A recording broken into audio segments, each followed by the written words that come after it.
corpo humano apresenta inúmeros órgãos, não é? Reunidos em sistemas que atuam juntos para o pleno funcionamento do nosso organismo. Cada órgão precisa de nutrientes específicos. Para explicar para a gente quais são as melhores opções de alimentos para os nossos principais órgãos, eu recebo aqui na nossa casa a médica do esporte e nutróloga, doutora Lenina Mattioli. Seja muito bem-vinda. Boa tarde. Boa tarde. Está linda, prazer. Doutora, quando a gente fala dos órgãos e dos alimentos, a gente fica pensando assim, será que tem a ver quando eu acordo mal-humorado? Quando eu não durmo bem? Tem tudo a ver, né, doutora? Tem, tudo a ver, tudo a ver. Qual é a importância da gente saber o que comer e de nos conhecer mesmo como pessoas em relação ao nosso humor, às nossas crises, de repente, de intestino? Qual que é a importância disso? Quanto mais equilibrada é a nossa alimentação, a gente favorece muito mais o nosso movimento intestinal ali, a nossa absorção. Então, se o intestino não é muito preso, se ele não é muito solto, ele funciona todo dia, funciona bonitinho, a gente tem condições de absorver alguns nutrientes da alimentação que vão lá para o nosso cérebro agir como neurotransmissores, né? Quer dizer, que vão passar entre as células do cérebro as mensagens de bem-estar, de tranquilidade, né? Então, assim, alimentação, intestino e cérebro, eles estão no mesmo grupo ali, né? Um órgão conversando com o outro. E aqui você trouxe alguns pra gente. Isso. Por onde podemos começar? Pelo nosso cérebro, será? Vamos, ó. Pode. Nosso cérebro, por exemplo. Aqui a gente tem banana, a gente tem nozes. Esses alimentos, eles são ricos em triptofano. Triptofano é absorvido no intestino e ele é transformado em neurotransmissor que vai lá para o nosso cérebro, é transformado em serotonina. Serotonina é o hormônio do bem-estar. Legal! E aí tem a ver com que a gente, na hora de dormir também, por exemplo, ou não? Isso, porque daí a serotonina, lá no cérebro, ela é convertida em melatonina. A melatonina é tão famosa hoje em dia, muitas pessoas tomam melatonina, mas se a gente tiver um intestino que funciona bem, a gente comer alguns alimentos corretamente, ele vai transformando, né, fazendo todo o metabolismo, até chegar na questão do sono e dormir melhor. E doutora, tem essa coisa de alimentos bons para a memória? Tem, memória também, né? Todos esses alimentos e principalmente uma coisa antes de falar de alimentos bons para memória, né? No caso aqui, por exemplo, dando um exemplo de antioxidantes aqui que vão atuar a nível cerebral também, melhorando a memória, a gente tem que preocupar muito com o intestino. Né? Porque tudo vem dali, né? Tudo que tá aqui vai passar para o intestino primeiro antes de entrar no nosso corpo. Então, se a gente tem um intestino que funciona bem, a gente vai conseguir absorver melhor os nutrientes que estão aqui e vai conseguir fazer com que todo o nosso metabolismo seja favorecido. Então, eu já acho que eu errei a primeira pergunta, porque o nosso cérebro é o nosso intestino, praticamente. Ele é considerado o nosso segundo cérebro. Então, como a gente faz o nosso intestino funcionar? Porque eu acho que nós, mulheres, principalmente, temos bastante problemas. Eu já tive muitos, hoje eu tô médio. Eu tento, né, melhorar a alimentação, mas o intestino, eu acho que ele é muito importante mesmo, né, doutora? Tudo começa ali. Tudo, porque tudo que tá aqui vai passar por lá antes de se transformar em qualquer nutriente ali, né? Primeira coisa, água. Muita água. Muita água. Então, assim, quanto de água? A gente calcula geralmente 35 ml por quilo de peso por dia, né? Então, daí faz a conta ali, uma mulher que pesa 60 quilos dá praticamente 2 litros por dia, vamos dizer assim. E também vegetais, fibras. O nosso intestino ama água e vegetais. Então, se a gente tem uma alimentação rica em água e vegetais, a gente já está fazendo ele melhorar muito. O intestino que funciona bem, ele consegue absorver tudo isso aqui de maneira mais adequada. Boa, então se a gente basear nisso, a gente já vai estar ficando feliz com o nosso intestino.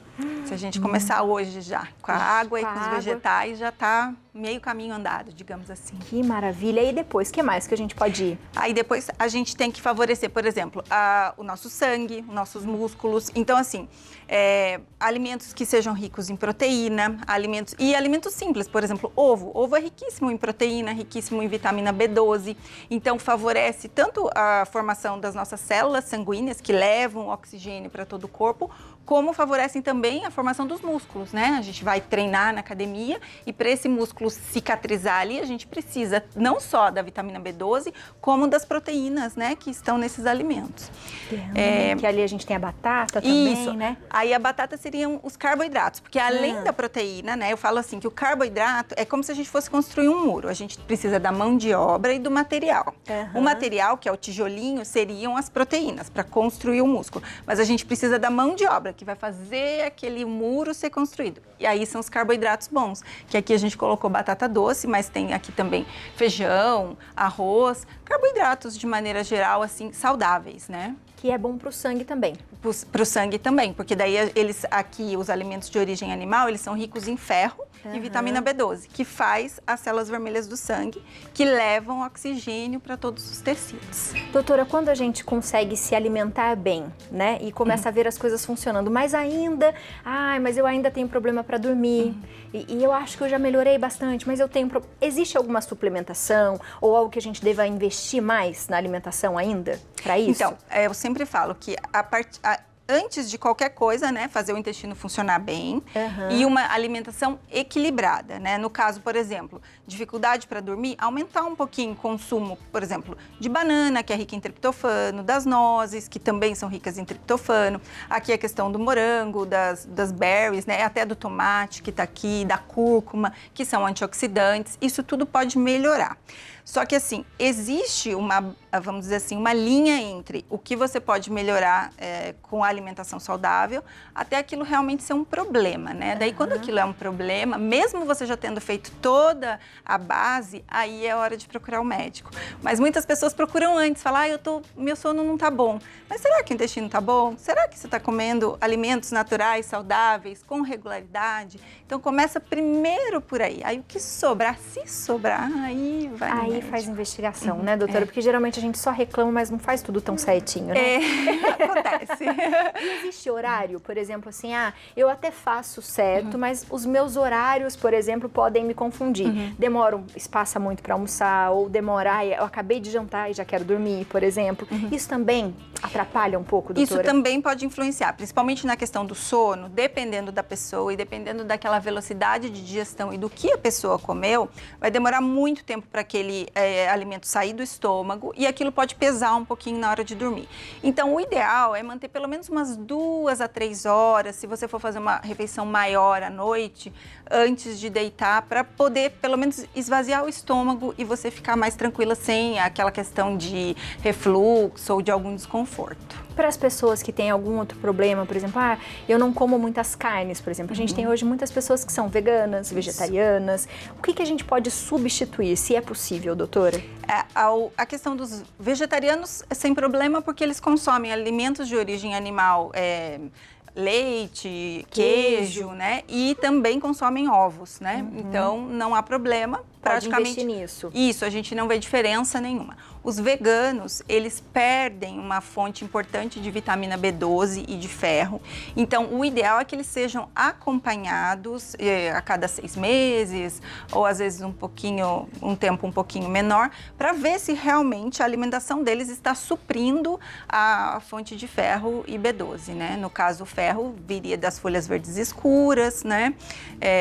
De alguns grãos, né? Sendo que o ferro nos alimentos de origem vegetal, eles são menos disponíveis para absorção. Então, a gente sempre combina folhas verdes escuras, grãos com algum alimento fonte de vitamina C. Uma laranja, um abacaxi, porque daí você potencializa a absorção. Boa. Doutora, e o mamão, que a gente fala que é tão bom para o intestino, ele realmente é muito bom para o intestino ou existem outros alimentos que são melhores? Não, o mamão ele é bom, mas assim, quando a gente fala é bom, a gente generaliza. Existem uma série de alimentos que são muito bem tolerados por algumas pessoas e outras pessoas não, né? Que são a questão dos food maps que a gente fala. Que é uma questão que às vezes a pessoa fala, mas eu como muito direitinho e a minha barriga fica cheia de gases e tal. Aí merece uma investigação, porque não necessariamente um alimento saudável para alguém, ele é bem digerido por outra pessoa. Legal. Então, isso daí é uma questão que a gente muitas vezes tem que investigar se esse paciente tem um desconforto. Ou pode ser uma intolerância daí também, doutora, ou não? Na verdade, geralmente, com relação a alimentos de origem vegetal, assim, né, esses pelo menos esses que estão aqui, banana, algumas folhas, é muito mais a questão da digestibilidade. E aí não tem nada a ver com preparo, com nada disso. A pessoa não tá muito legal ali. Algumas vezes tem os grãos, né? Tem a questão do demolho, que a gente pode trocar a água e tal, e tirando os fitatos, que acaba fazendo um pouquinho aumento de gases, mas tem pessoas que mesmo com essa questão do processamento dos alimentos, sente desconforto. Aí é legal dar uma investigada melhor, porque às vezes é um alimento pontual ali que tá pegando. Se a gente investir nesses alimentos, o nosso humor também vai melhorar, porque já que tá tudo funcionando? Certamente. O intestino melhorando, o nosso humor vai melhorar demais. Tem muito a ver com o intestino, né, doutora? Muito, Tem até aquela palavra que fala enfesado, né? Enfesado quer dizer mal-humorado, né? Então, na verdade, é o constipado. É o constipado. O intestino funcionou, minha gente, o bom humor fica lá em cima, a gente fica feliz da vida. Água sempre e muito, água né, doutora? Água muita, isso. Água muita, fazer o cálculo aí, 35 ml por quilo de peso e começar hoje. Começar hoje. Adorei. Doutora, seja sempre bem-vinda à nossa casa. Muito obrigada. Viu? Você de casa, aproveita, segue a doutora no Instagram, @doutora_DRA Lelina Mattioli. É isso mesmo, né? É isso mesmo. Seja bem-vinda, doutora. Obrigada. Aproveita, segue lá e faz pergunta pra ela, tá bom? Então tá bom.